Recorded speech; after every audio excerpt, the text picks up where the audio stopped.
Let's be reasonable. Yeah. If you see something on the Pilates reformer, for sure, wipe it up. Now, do I want my kid to be uncomfortable and itchy? No. But like, would I rather him sometimes run into that and also be able to live like a fun kid, normal life? Yes. I would argue that that's really not much different than going to the playground. So true. Like, why are we hyperfixating on this one place and being like, ooh, this is dangerous?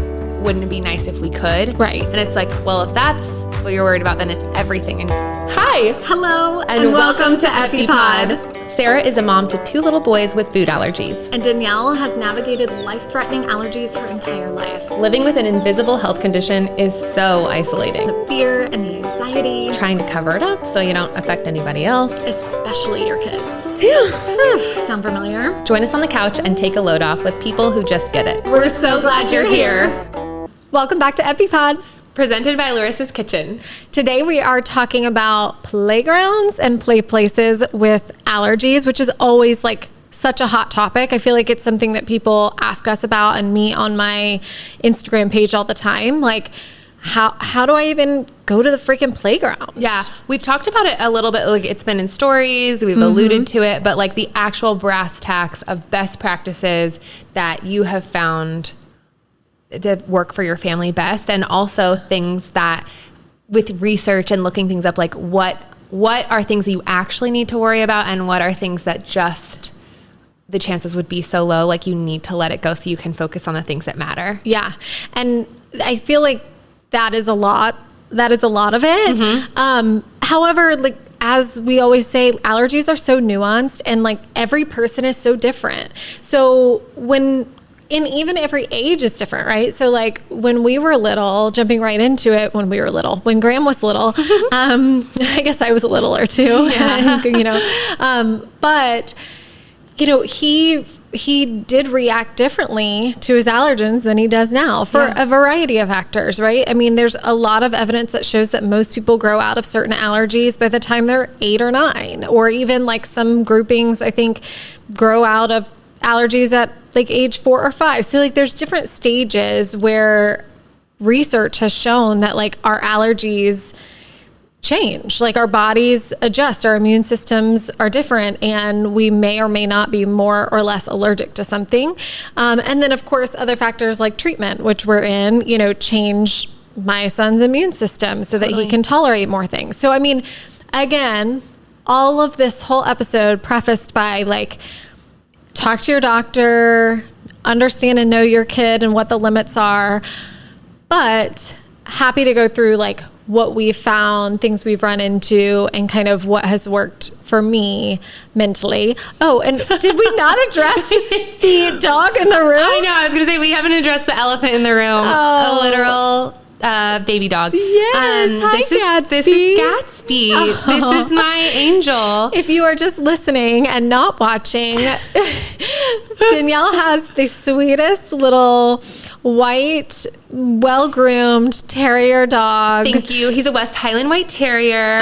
His family is grand champions. Both his brother and his sister had their championship. He turned 3 the day before yesterday. Aww. And this is the first time that... Thank you. This is the first time that EpiPod is seeing me in my true dog mom glory. If you follow me on social media, you know that my world revolves around this little 17 pounds of fluff. But I am having a rat infestation in the place that I just moved in, and it's totally safe. It's just in the attic. There's like confirmed by a professional. They have never been in our space. Yeah. Etc. But I just met with the pest control person for 3 hours. We actually talked about nuts a lot. Yeah. We can say that for a different time, although I think that's a little too niche even for us. But I was just so freaked out that I was like, you're coming with me, bub. So yeah, this is Gatsby, everyone. Hi, Gatsby. I've met Gatsby before once or twice, but he is so well behaved, which is why at the beginning of this episode, I didn't even address, because I was just looking at you and he's like quiet and angel dog sitting there. So I'm like, oh. The thing about Gatsby is he was raised as a little boy, not as a little dog. And so he's really good at people activities. He's good to go shop. He loves to go shopping. He loves wineries. Mm-hmm. He loves wine bars, wine in general. So he is his mom. Yes. He travels on the leash. That's a true stereotype. But he doesn't do dog things. He doesn't go on walks for more than a block. He doesn't like dog parks. He doesn't like other dogs usually. So yeah, you're seeing the non-goblin side. Anyways, I can imagine if I were a mom, whether like, I don't know, of really little or a school age child, I can't even imagine, just as being an allergy person myself, like everything I touch, every time I walk in this podcasting studio, I go and I wash my hands, because one time in this studio, there was a big charcuterie with a bunch of different kinds of nuts on the table in here. And this was like a year ago. Oh, it was almost 2 years ago. Yeah. No, it was a year ago. Yeah. So, but I remember that. And I know like a lot of people bring their lunch in here. So I'm always just like, why? We touched a surface. A lot of people eating food from all these takeout places. Like I always wash my hands. It's just like an automatic in here. But like, I can't imagine if I were a little kid. If you like Honey, I Shrunk the Kids, like Honey, I turned her into a third grader again. I can't even imagine like going out to a playground to recess thinking like, oh my gosh, like what did the older group of kids have before lunch or snack before they came out on the playground? Like, those things were never on my radar. I never once, as a highly reactive and a skin reactive person, I never once had a reaction from anything on any sort of play, whatever, like over at people's houses, at school, all the different schools I went to, even in high school when we would we grew up like kind of in the middle of nowhere, Texas, like going to the park or the movies is like kind of all you have. But I never had any kind of reaction, like picnic tables. So that's always something that I remember, but I can only imagine now being more conscious and more aware and going through more things allergy wise, where it's on my radar, just like how easy it would be to overthink. Yeah. And like little kids constantly like need to get their energy out, and they're constantly in different parks, different friends' houses, different everything. Yeah, it's true. I think, like when you have these little tiny humans that you're in charge of taking care of and making sure that they like are healthy and well, it's easy to go to a place of like, let's bubble wrap or like do whatever we need to do to keep them safe. I think, one thing for me whenever I think through these things though, is always like safe has a lot of different meanings. It's not just that your body is unharmed. It also means that like mentally they are well and stable and that they are not living their life afraid. And so I think that it's my job as their, parent to ensure that they don't have this like overwhelming amount of anxiety. Of course, they'll find their own avenues to stress on and be anxious about as they grow up. But as kids, I really want them to be kids.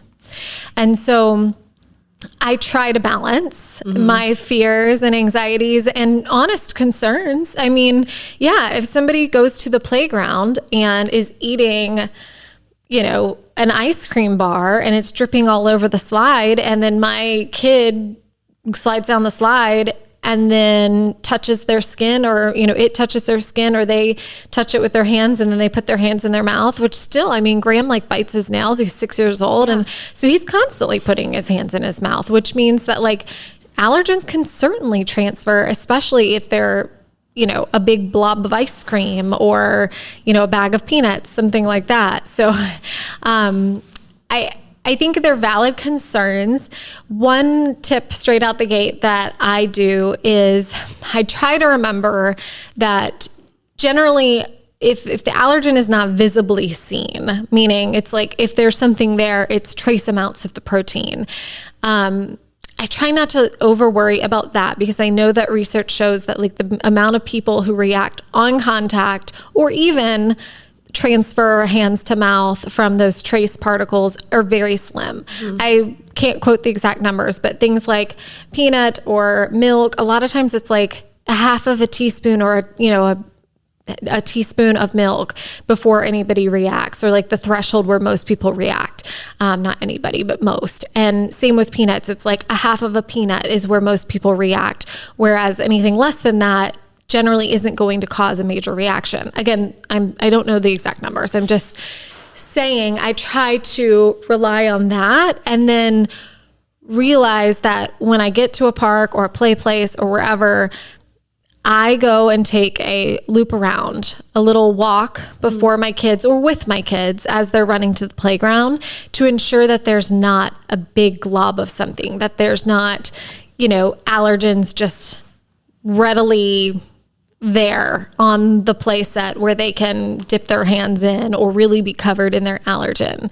And if there is, I have to make a decision. Okay, are we going to continue to be here, or can I wipe it up and we feel better about it? But really those like microscopic trace amounts of an allergen, I try not to overstress about those. It's interesting when you say that about like half a peanut thing. I know that I myself have reacted to way less, like when it's ingested or whatever. So I'm like, what study is that? Let me read that. Or like, I know that I am like, I broke the blood test scale. Like I was like way on the outsides of being an outlier. Yeah. So that's just really interesting. And we've talked about this before, but can you remind people, I can just hear people asking in their cars out loud, like, where do you find research? And like, how do you know when you are like, okay, I know that Sarah, I need to see what research says about this. Like, what does science say? Yeah. Other than talking to your allergist, where would you look for that? Yeah. I mean, I think there's a few like go-to journals and like colleges, like the College of Allergy and Immunology, where they publish research that they've done or their kind of physicians and researchers have done, or there are allergists out there that are really well known who are doing or hosting podcasts or on social media and sharing links to a lot of different studies that they use in their own offices with their patients. So yeah, if your relationship with your allergist isn't one where you feel like you can just like ask them these really specific questions, I think starting there, like finding somebody that is really well respected and known online could help. And of course, verify and review that like they're legitimate, but also fair.com, some of these like allergy organizations, they'll often post articles or share things on social media about this. But I can link some of those too. I can try to find them. And again, I definitely will, because definitely don't quote me on the amounts, but you're right. I mean, Graham has reacted as well to less than that amount, right? And so, but again, with all things allergy, it's so gray. They, what you'd react to one day is not what you'd react to the next, right? Like, yeah, maybe you reacted to, trace amounts of something that time that you had your reaction, but like, who knows? There could have been, Danielle, other times in your life when you were exposed to far more than that unknowingly and didn't react. No, Sarah, it's so funny that you point that out, because I was thinking about it when we talked about Halloween. Yeah. I vividly remember, and I was thinking about this on the drive home, about Cracker Jacks and how that was like something that was like the cardboard boxes of Cracker Jacks was given out at like the fall festivals at church and with our school. And I remember knowing like, I knew I couldn't eat Cracker Jacks the way my parents would just like toss it back, and it's like popcorn, caramel, and peanuts. Yeah. But I would put the I guess it was peanuts, like in my mouth, suck off the caramel and take it out. Yeah. Which like, I was really little, but I was thinking about that. Whereas like now I see Cracker Jacks next to the chips I want to buy at the grocery store, and I'm like, lost my appetite. I'll get a different kind of chip. Yeah. Even though I know it's safe, I'm just like, meh, gross. Yeah. It's so interesting. Yeah, that's so true. I think, yeah, your body changes, your mind changes, and also just dependent on those other like kind of cofactors. Like, are you getting sick? Is something going on with your immune system? Have you been around a dog and you're also allergic to dogs? Like, there's all these little things that can play into whether or not you have a reaction. So while that's extremely scary, I think, looking at the majority or like a research study that really does kind of show the risk level for most people, and then using your experience. So like if you've never done a playground, that's one thing. But if you've been to playgrounds before and all has been fine with a basic, like, look around and see if there's peanuts dropped on the floor, or whatever else, then like I would argue then same would go for like indoor play places or wherever else. Like or take it back even further. Like if you've gone out in public at all with your child and they've touched surfaces or been around other kids, if they've been in daycare, like I would argue that that's really not much different than going to the playground. So true. Like, why are we hyperfixating on this one place and being like, ooh, this is dangerous.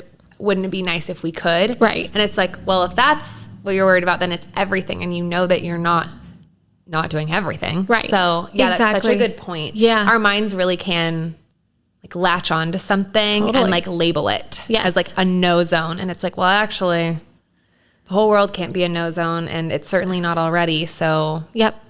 Yeah. Take that no zone off of that. Exactly. Yeah. And I mean, again, everyone's different. There are some people who, of course, like every little thing they react to, like there's certain conditions and people who have trouble leaving their house. Totally. And that's a valid, real thing. But like for the majority of people, it's what we're talking about. Right. So a few other things. So I get to a playground, I take like a little glancey around and see like, okay, what's here? If there's anything like wrappers or whatnot, like I'll pick it up, I'll throw it away. I'll maybe, especially as they've gotten older, kind of mentioned like, if you see anything, don't pick it up. Like we don't know what that is. I mean, Ethan, the other day. The biggest riot, Sarah. Oh my God. Like he is the ultimate. He's something. Character. Yeah. So the other day we were at Graham's soccer practice and there's like, it's fields, and he came over. Well, first of all, he came over. Did I share this already? He came over with a cell phone. What? And I'm like, buddy, where'd you get that? Where'd you get that? And he was like, over there. Like it was like across the field. And I was like, bud, you can't just take people's cell phones. Like we had to go find out who it was.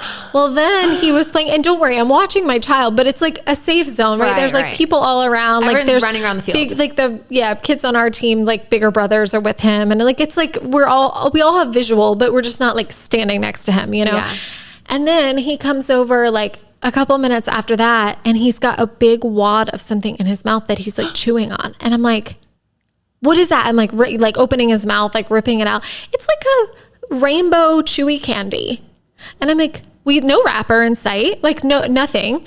And I'm like, buddy, where'd you get that? He's like, it was in the ground. Like it could have been like marijuana gummies. You know what I mean? Like allergies aside, it literally could have been anything. Oh my God. And he just put it in his mouth. And so like some kids would never do that. Ethan does that. Okay, Sarah, having a little boy sounds a lot like having a puppy. Yeah. Mm-hmm. I'm constantly doing the fish hook sweep in this dog's mouth. Yes. And it sounds like it's a similar experience. Yes. Ethan is something else. So I don't think Graham would ever do that. Right. But like even when he was little, really. Oh, I know I wouldn't. Yeah. I was like, had 2 words in my vocabulary and one of them was sticky. Yeah. And I wouldn't put anything in my mouth, much less touch it. Yeah. Yeah. So Ethan is like our wild card in that way. And so we have to like remind him a lot.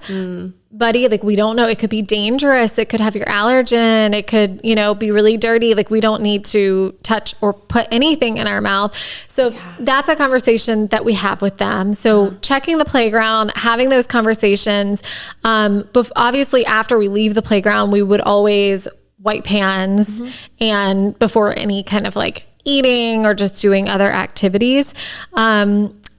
Something else we've run into, and I think we talked about it on one of the podcasts, where sometimes people will eat on the playground. So I know I did growing up. Yeah. Like while and I mean, my sister, she has 2 little boys, and honestly, before Graham came along with the allergies, like she's even told me, she's like, Sarah, I never would have thought that was that was the thing. Like if my kid's like playing on the playground, and he's like, Mommy, I'm hungry. I want a snack.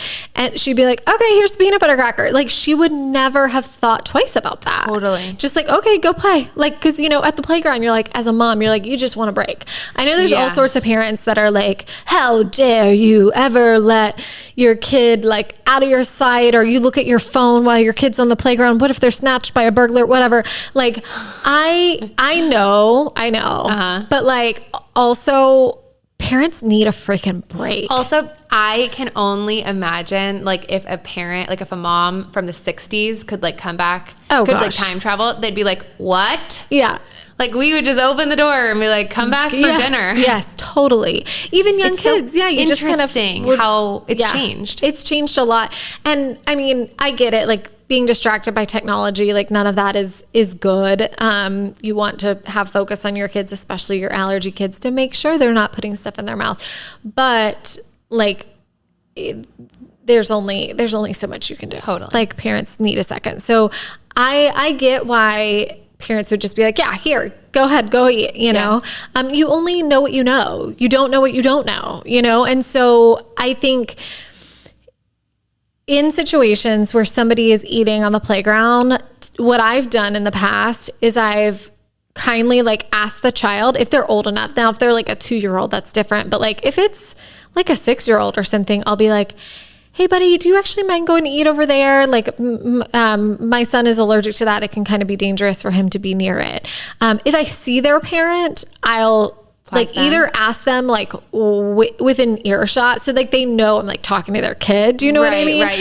I'm not like being like, hello little boy. Like, it's like not like creepy. But look at you. You look like a fairy princess. Like I'm sure they'd see him like, oh, that mom's so cute engaging with my kid. Oh, but people don't want you to talk to their kid. Like people are real territorial, which I get in a lot of ways. Interesting. Whenever I see a kid, I don't know, like I must give fairy princess energy because like they're always like, what's your name? Like, let me touch you. What are you wearing? What's on your ears? Like, I love talking to little kids. I think they're hilarious. Yeah. I never thought that there might be parents that are like, no, don't talk to my kids. Oh, really? Yeah, they're out there for sure. And I mean, I do believe that in a lot of ways we have to be careful about who's talking to our kid, right? But like, anyway, a lot of times I'll either make sure they hear me so they know I'm talking to their kid, or I'll like go to them and be like, hey, is that your mom? You know, like, and go over and say like, hey, do you mind if your kid eats their snack at the table? My son's severely allergic to what they're eating, and just so that they can like all play safely here. And what's the response to that? I would say, I mean, I've probably only done that. And here's the caveat to that. I won't do it unless it's like a very obvious allergen for Graham. So like if it is, I don't know, like just a snack bar and I don't know what's in it, like I usually won't do that. Do I really think that everybody should eat at the picnic tables? Absolutely. Do I want to tell everybody to eat at the picnic tables every time I see them eating anything, even if it's an apple pouch? Yes. But I have to like pick my own battles. Mm-hmm. Like for me and just my like energy and like mental abilities to like monitor things. And so yeah, I will do it like if they're just truly snacking on peanuts, or it's like a peanut butter bar, or if it is like an ice cream cone, drippy ice, something like messy, like like a peanut butter sandwich that like it's smearing all over their face, like things like that. I've also offered a wipe before. Like I've also been like, if people are eating something and they're out, like our kids have been playing, I might be like, hey, my son's actually allergic to dairy. Like I know that, you know, they've been eating the Cheetos. Like, do you mind can I offer you this wipe so that they can kind of wipe up so it's safer? So like offering them something.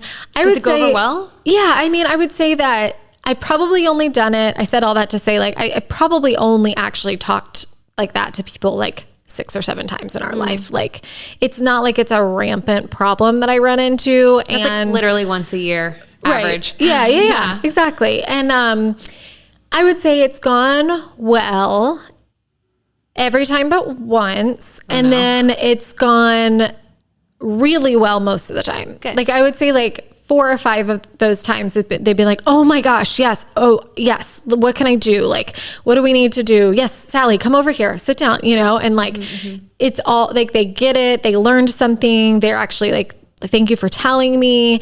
I would say then there's like 1 or 2 in the percentage that's like, okay, fine, and they just kind of like, they're doing it to appease you, but they're like annoyed that you asked. Good night to them. Yeah. Oh my gosh. And then there's also, then there's also like the one that was just nasty. I remember. And we talked about it, so I won't go into it like on a different podcast. It was like a grandma. Yeah. And she was just like, how dare you? How dare you tell me what to do with my kid? And I'm like, first of all, I didn't tell you. I asked you politely. Second of all, this is for like the safety and well-being of my child. And if the roles were reversed, like if something my kid was doing was threatening your child's life, I feel like you might feel differently about this. Totally. I just like simply cannot even begin to try and understand where people's like disposition can come from when it comes to that. It's people wanting like their individual liberty. Like that's their big thing. It's like, well, you shouldn't inconvenience me. Like, I'm sorry you have the allergy, but like, this is my life and you shouldn't change like what I do. Literally die on a different hill, not on this one. Like grow up. Oh my gosh. I can't even. Well, I'm glad that it's like majority gone really well. And that's really good tips. And I especially love that it's so rare that you even have to do that. It's not like, I mean, to me, who's never face that or like who runs on the anxious side. Yeah. Like say it's not even like my kid, say it's me and I'm going to be in a place where I'm going to be touching a lot of equipment. I would have the tendency as just with my anxiety to be like, I'm going to have to do this every time. It feels like an airplane ride. Like we got to wipe it down. We have it's everything. Yeah. And that's too overwhelming. Then I don't want to go to the playground. I mean, the adult version is a gym. Yeah. And I remember like post-pandemic, like the first time I went back to like a Pilates class being like, oh, this is so interesting. Like I never once of all my years of being obsessed with different types of workouts, I never once have had any kind of contact reaction. I've had bazillions of different instructors and bazillions of different types of exercises do the corrections, like especially yoga where they're like trying to crack your back. Yeah, yeah. I have this one yoga instructor, love him, where he would literally, it was like his goal to like crack my like every single like vertebrae. I don't know that I've had a yoga teacher tell me to crack my back or myself. Yeah. Like, oh my God, it was hilarious. He was like, all right, deep breath. He was like part chiropractor. But anyways, like it was never even a thought. Right. So now that I am having those thoughts, I just have to be like, listen, if you see, like, let's be reasonable. Yeah. If you see something on the Pilates reformer, for sure, wipe it up. But like, the truth is these things are wiped down all the time before and after the classes. Yep. You've never, history says you've never had a problem. Yeah. Like, here's some advice to myself. Go die on a different hill. Yeah. Go die on a different hill, not this one. Like, enjoy your stinking class. And if history proves you wrong, then you can pivot and you have full trust in yourself and you have the medications and you also know that a contact reaction is not going to threaten your life. Right. So like, I know because I'm not a 6-year-old or I'm not an Ethan, like I'm not going to lick the Pilates reformer. Right. So that's always something like for the adults listening to remember. Totally. Yeah. Yeah. And the other thing too, you made me think of like, cause you're inside a studio for Pilates. I will try to find the study and link it, but I know I've read something too that says that allergens, like proteins, last like less time, like they don't last as long outside, like on a hard surface, like in the sun, you know, as they would inside, like on a fabric or a counter, you know, like something like that. I don't know the science. I don't know the science behind it. But that always does make me feel a little bit better. I mean, similar to germs, right? Like germs outside don't like, they're not as likely to like make you sick, to like infect you because they're like out in the air and like on surfaces. I remember COVID times, speaking of, like they would say like a metal railing is in like outside is far less likely than like if you're inside with someone talking to them. Okay. Can I ask you, like, I'm sure someone out there listening is a newer allergy mom. They have a little, maybe they've had a similar experience that was really scary. Like when Graham breathed in the pancake mix and it was, they're in their car thinking, okay, but like my kid reacted to something in the air that was so microscopic, and I am afraid to go to a playground play place. Like I haven't, like that is my no zone. Yeah. What sort of tactical advice, or like when you were in their shoes, what are baby steps to get them to eventually graduate to more of what we're talking about right now? Yeah. Well, I mean, I do know some people who they'll go at like off times, right? Like when there's not as many people there, they'll maybe bring 2 parents. Like if you have that, like if you're not a single parent, making sure that there's like 2 people there just in case something were to happen. Well, I don't know that it's necessarily needed, like according to science, if there's no, full puddle of ice cream or peanuts there, whatever you're dealing with. But I've done it before, brought wipes, like the Well2 wipes. By the way, there's a discount in the show notes if you want some. They're like the peanut wipes if that's your allergen, that remove the protein. But just like a baby wipe, some sort of like sudsy something to wipe down like where your small child is going to be playing specifically. I mean, again, you might get some looks from somebody who's like, oh my God, this germaphobe, and who cares? Also F them, who cares? Yes. But like, also, if you're going kind of by yourself, there's no other people there, you do a little wipe down, like that could be a baby step that is... I'm gonna counter, because I feel like if I'm that mom, I can see like, okay, fine. If it's a big glob for sure, and your kid wants to use that slide, like for sure, clean it up. Yeah. But I can see myself and like my hyper anxiety brain, like doing that once, and now that becomes my best practice. Like it's a safety behavior. Yeah. Yeah. It totally could. Yeah. I mean, so I guess like, I love that idea. If you are a Danielle, not a Sarah, like don't let it snowball and don't let it become a safety behavior, because you want to reinforce, like build your confidence that like, okay, we did it in the off time, or like we did it so many times with the 2 of us, they were always okay. Now we're going to do just me and like maybe a little busier of a time. Yeah. Like build up your confidence. Don't riddle it with like all of these steps that aren't necessary per your allergist, and B, like are going to become norms for you that are going to ruin your life. Like all these rituals. Yeah, it's so true. Yeah, that's a really good point. What I think you know yourself, and like, or yourself even if you're not like admitting it, right? So totally. like take a really like long look in the mirror, and like before you do anything like a safety behavior of wiping down every surface at the playground, like maybe is it a baby step, or is it something you're going to rely on always, and be anxious about? Because something that I find helpful is like, I'm not sure if I shared this on the podcast, 4th of July. I don't think it did.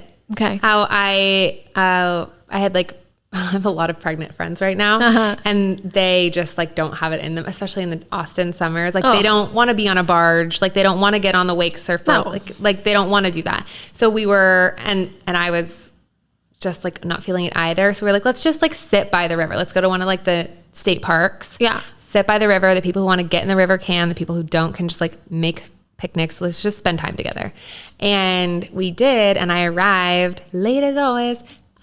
It's a pecan orchard. Like there were pecan shells everywhere. Yeah. It looked like gravel, but it was pecan. And I was so freaked out, and I was so worried about like getting in and out of the banks of the river. Yeah. I'm not pregnant, and I'm 1,000,000 degrees. Like I sure as heck want to get in that river. Yeah. And I was so worried. Like, am I going to react? Yeah. Like this is so uncomfortable for me. It's just like the air, like the breeze, like it just felt like way too much. And I wanted to turn around and drive back home, but I was like, all right, you already drove 30 minutes to get here. Everybody, like they see you walking over. Yeah. Like, what if we just did 5 minutes? Like I can set down my things and sit on the picnic blanket and just, I'm going to commit to 5 minutes of sitting here, and like the breeze is going by and I'm sitting on pecan territory. But if I can make it 5 minutes, like let's just make it 5 minutes. Yeah. And then you can go home if you want to. Yeah. I stayed for 3.5 hours. Look at you. I got in the river. I got out of the river. Some of my things got pecan stuff on there. I wiped it off. Like it was not comfortable. It was not a fun day. I wish more than anything that I had said yes to the party barge. Yeah.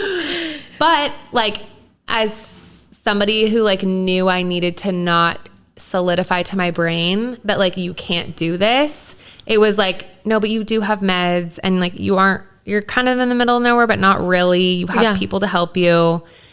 And if your doctor were here, he would say, I'm not that worried about things being in the air. Right. So contact reactions. Yes. Yeah. So it's a long story to say, like, if this feels big for you and you are brand new to this, or you're fresh off of a scary reaction that had nothing to do with the park, but like having your kid run amok in areas where like maybe things won't happen, find a way to replicate that and build your confidence back with a baby step of like, all right, we'll go to the park. Just tell them like, it's a quick stop. I'm going to be there for 10 minutes. Yep. And the next time, maybe 15. And the next time, and before you know it, you're back to the hour that you used to go. Yeah. That's really great advice. Yeah. Just like giving yourself an out, so that it doesn't feel so big and scary. Yeah. Or like give yourself something that feels accomplishable. Yeah. And that you like actually can convince yourself to do, because anybody can do anything for 5 minutes. Yeah. Although I would argue that it would be harder to rip your kid off of a playground 5 minutes after getting there than even dealing with the allergy things. Right. Whatever the kid version of my 5 minutes in the pecan orchard was. Yes, of course. Yeah.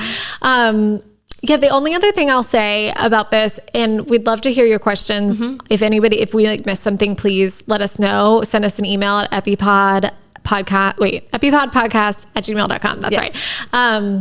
Because we can definitely bring this up in the question and answers later, but I'll say like, just a reminder that Graham, for example, had skin reactions as a baby, for sure, still does sometimes, to where like we either don't know what it's caused from, or a dog licks him, or like, for example, whenever he was little and a grandparent would kiss him on the cheek after having their allergen, like he would get a flare, he would get a hive on his cheek. So like he was really contact reactive and sensitive. And honestly, there were a lot of times we'd leave a park or a play place or wherever, a friend's house that we were playing at, and he did have like little hives, or he would have eczema flare.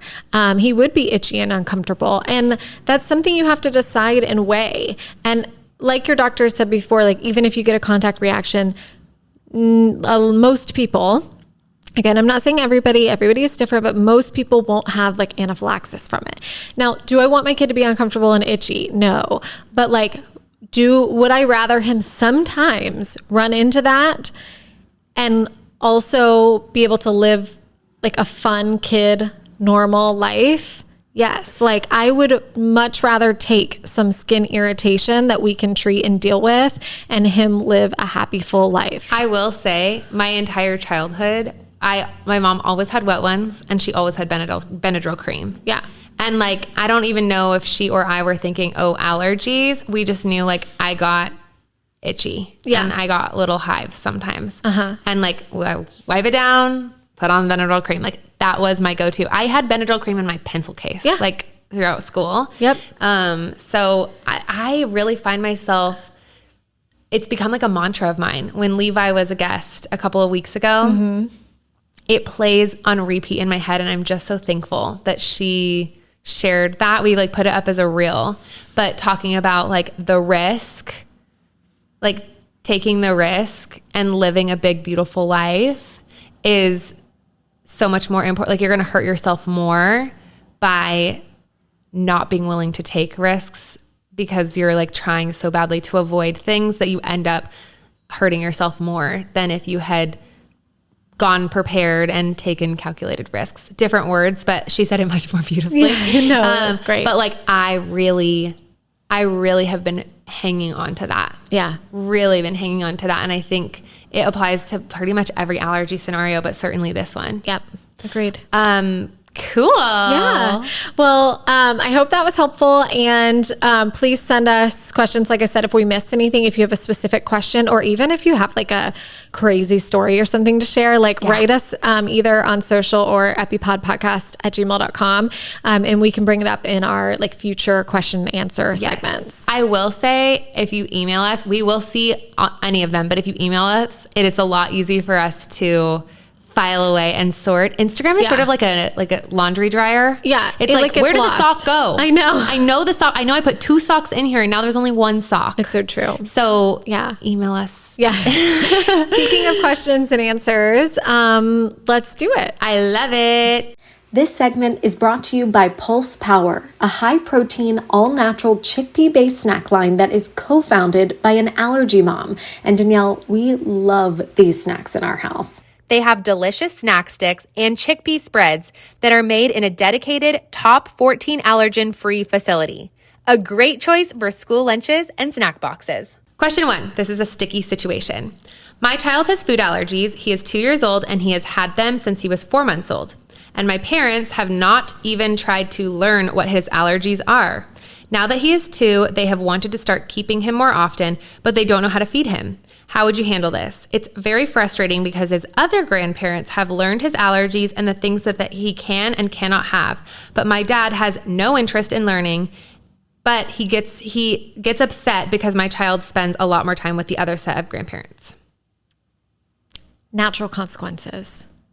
What's that TikTok sound that's like, well, if it isn't the consequences of your own actions? Yeah. I mean, that is true here. I'm sorry you're upset, but you are making your own bed. If you want to spend time with your grandchild, you need to buck up. You need to get over whatever weird pride thing you have about not wanting to believe that allergies exist and learn your grandchild's allergens so that you can keep them safe. Because guess what? If something happens when your grandchild is with you and it's your fault, you will never, ever be forgiven by your child and by yourself. Like, you will never forgive yourself. Yeah. I mean, I just think as a parent, if I didn't feel comfortable, I know it's sticky because it's your grandparents, or, you know, if this is your dad and your mom that you're talking about who's not understanding or not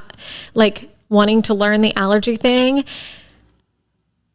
I'm sorry. I mean, my kid is first, you know, like at this point in my life, like, I have a child that I am responsible for, who I love with every fiber of my being. And if you can't or won't learn about their allergens, then like you don't get to care for them. And that's a hard line in the sand, but it's not actually a very hard decision to make. And I know that it is sticky. I know that it is not fun. And I'm so sorry you're dealing with such an asshole, but like, that is where we are.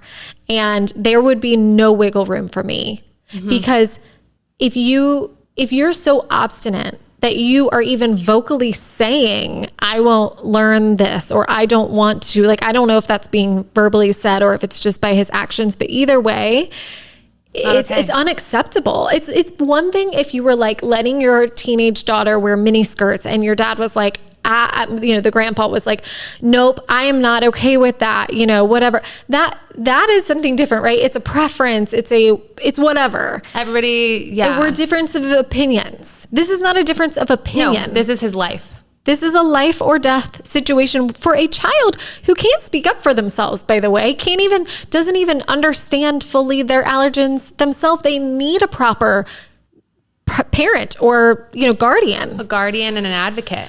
And I mean, sorry. Yeah.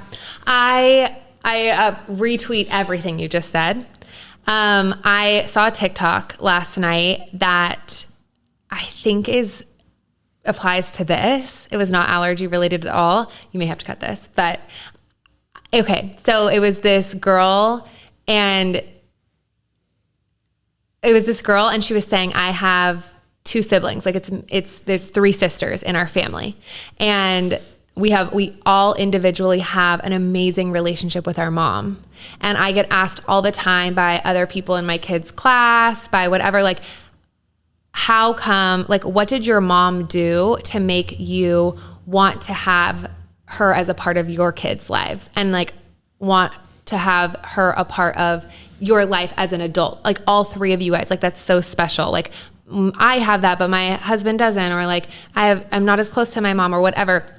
And she was like, when I was like, the first time I remember having a good, like a memory or a thought about my mom's parenting is she was 3 years old and she was eating a popsicle, and it was like they were playing outside, like the 3 little girls and the mom, she's the youngest. And so she like couldn't like multitask playing and popsicling like her older sisters.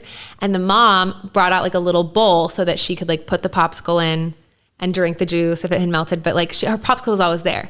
And she was like, my little brain thought like, wow, I have a really good mommy. Like she does that.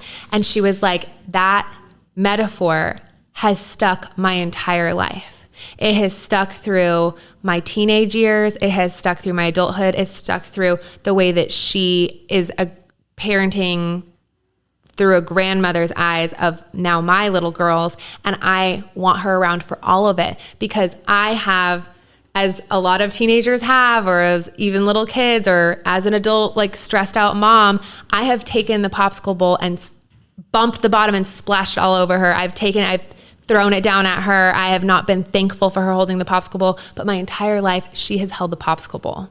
And I think that this man is doing the opposite to his kid. Like he's throwing the popsicle juice in her face, which is so sad. It is. It is so passive aggressive. And if you want to be a part of your child's life as they are navigating adulthood and parenthood themselves, you have to hold the popsicle bowl. And he's not doing that. And I think, it's a hard line, like you said. If you have somebody literally smacking you in the face with melted popsicle, like you just have to like disengage. Like you go to the people who are holding the popsicle bowl for them, which is, thank goodness, your spouse's parents do. I don't know necessarily if there's anything helpful other than to like, I personally would keep it very brief. Like, this is really hurtful. I don't know if it's pride. I don't know if it's what. You can come to the allergist with us if maybe I'm not explaining it correctly, and that would be helpful. Like, you're welcome to come for our next appointment and ask your own questions. But I have seen proof of the pudding is in the eating. I have seen the other set of grandparents be presented with the same situation you have, and the way that they have reacted is the reason why our child is going to have an amazing relationship with them growing up. It's the reason why they can spend the night over there. It's the reason why they can cook for them. Yeah. So like, this is the last time we're having this conversation. Let me know how you want to proceed. Good night. Love that. That is such good advice. Really good. Okay. Question two. We got to end there because it's so good. Mic drop. Yep. Okay. There is an Instagram allergist who is extremely disrespectful to tip parents, and they warn others to stay out of it. Thoughts, feedback. Yeah, I think I probably know who this person is too. You're like, unfortunately. Yeah. I think unfortunate is actually a good word. I think, if anybody knows about science and medical things and research, it should be you, right? You should know that it changes all the time. Like, that allergist should understand that, like, we used to say smoking was fine, right? Like, we used to not be worried about X, Y, and Z foods, and now all of a sudden we are. Even as, simple as something as, public discourse and lobbyist pressure on like industries, different food industries, like it all dictates the information that we're being fed, right? So like there's all these other factors out there that make recommendations and what the best practice or guidance in medicine is, and that changes all the time. And so all of that to say, like, to poo-poo something that you don't like when you actually don't know anything about it. And I would think that this allergist, so a big negative that people say about TIP is that they don't produce enough information to say, like, this is how we do things, this is why it works. It's not like public. It's not like public peer-reviewed data. Yeah. Now they do have now a peer-reviewed study out there that you can read all about it. So that no longer is a talking point for these people who don't like it. Yeah. However, I would argue then, like, okay, I get that. That's a fair point. You want to know more information. You wish it was like all this information was out there for you to look into and research yourself.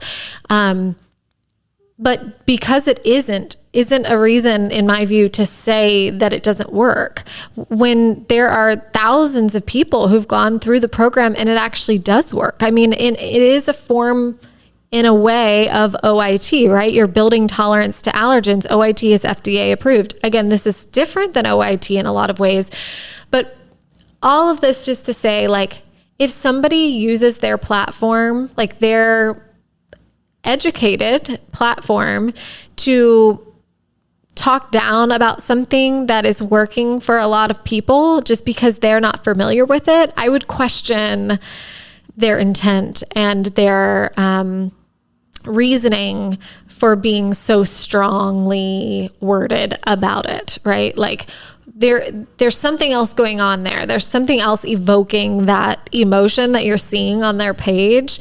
And we don't necessarily know what that is. I'm not saying anybody's like jealous or whatnot, but like, you know, tip is impossible in a standard allergist office. It's a giant operation.